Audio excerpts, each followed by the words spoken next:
Identity 5 has a big problem. One of the biggest issues that's been affecting the NAEU server has been the ping. That is the little number that is at the top of your screen with the little MS symbol next to it. That number symbolizes how long it takes for Netease's server, that's probably in the US for our region, to send the information to your device, and then for your device to be able to send the information back about your location, maybe about some interactions, maybe if you were hit by a hunter, back to the server so it can send it to everybody else who's participating in a match. For many players on our server, their ping usually sits at around 120 or a little bit more than that. And realistically, that is atrocious for an online multiplayer game, with most other games sitting at around 60 to 70 milliseconds ping.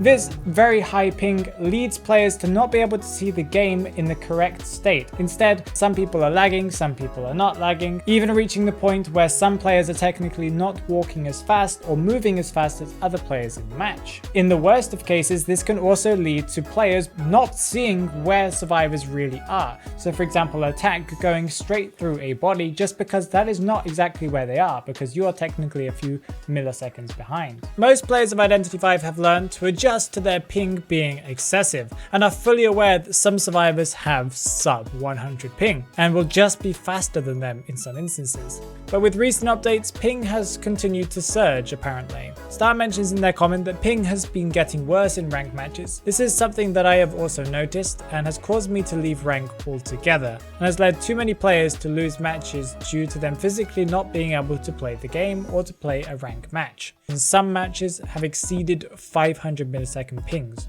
Some days the ping will just randomly shoot up for individuals or even groups of individuals, meaning that they can't play rank at all. Rank sessions getting ruined since all of your matches turn out to be stuck at 300 ping. Cinnamon Roll mentions something similar in their comment. I have done quite a bit of research in the topic of servers and ping, so let me explain my theories on what is happening. Another issue that Philotus Poor points out in one of his comments is that it seems like the ping increases with each season.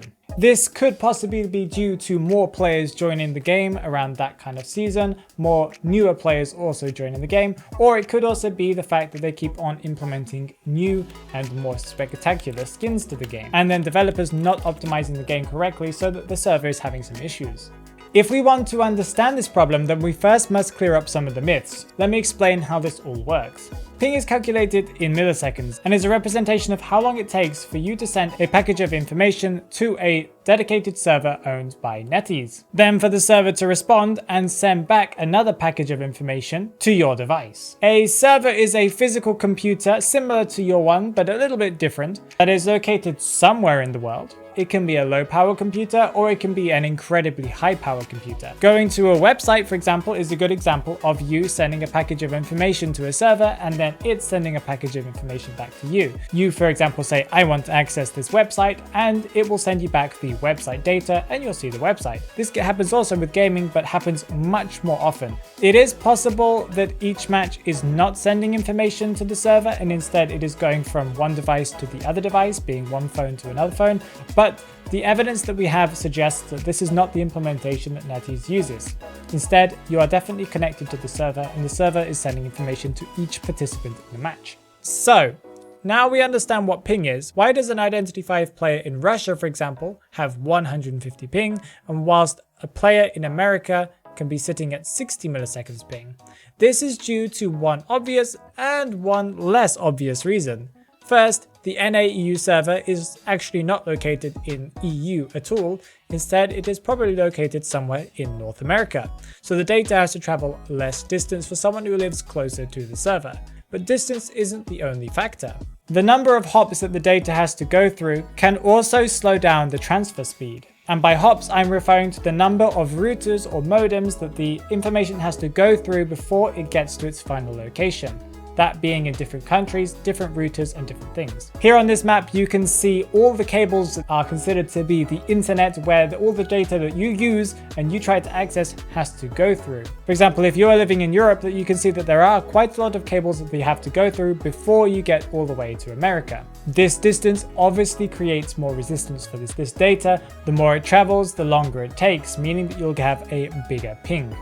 Your own Wi-Fi can also affect how long it takes too. For example, if you have a slow connection speed between your phone and also the router, or your computer and the router in your house, and your overall internet speed can also affect it, and also affect the other players in the match with you. I will explain why later. Akane Shibananinu mentions something that a lot of the community have also mentioned at some point in the past. That changing to mobile data in some cases does fix and maybe improve your ping just slightly at least. This is probably due to the fact that since you are now connecting yourself to a different mobile provider, that being the one that you're paying for your phone data, you possibly are going through a different pipeline or a different route to be able to get to that server in America, possibly lessening the amount of modems or routers that you're having to hop between, at least on your side of the planet anyway. Why does your Wi-Fi and possibly your device affect how other players in the match experience the game? The game has recently been laggy and freezing quite often.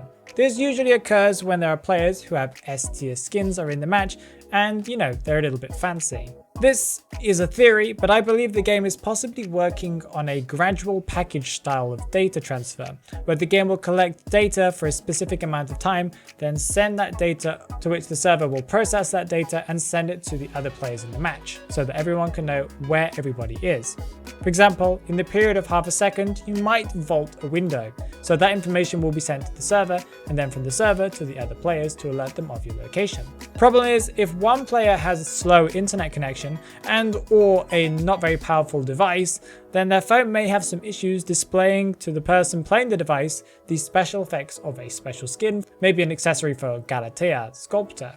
This could lead your phone to lag for a second, but that lag is also being sent to the server, as it is now confused whether to wait for that person's phone to catch up with the effects or to continue the match as a whole. And if the internet connection is slow for that person, that data may take even longer to get to the server, meaning that the computer is now waiting for data so that it can send it out to the other players. So instead, other players in the match will also suffer from lag as the server tries to bring things back under control and to keep things in sync. This is a simplified version of the explanation, I must say, but I think you get the idea. If you did understand that, then that like button is sitting right next to the subscribe button if you want to show that you understood. It is also possible that Netease's servers aren't very powerful performance-wise. For example, they might just get overwhelmed with the amount of data that all of these players are sending their way, especially if all of these skins and stuff take a long time for them to process. So by Netease possibly paying more money to get better and more powerful servers means that it might solve some of the issues that we're experiencing, but probably not all.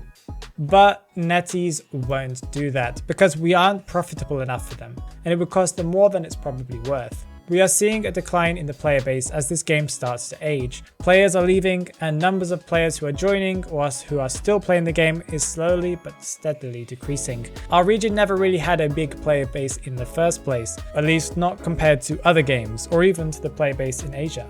So our numbers are shrinking even further, meaning that there aren't that many people left. We aren't profitable enough for the company, and Netease is a company after all, and it probably won't invest in its servers if there is no reason to. There are many other issues that the game has, but this is one of the major ones, and this one has been affecting the game for a very, very long time.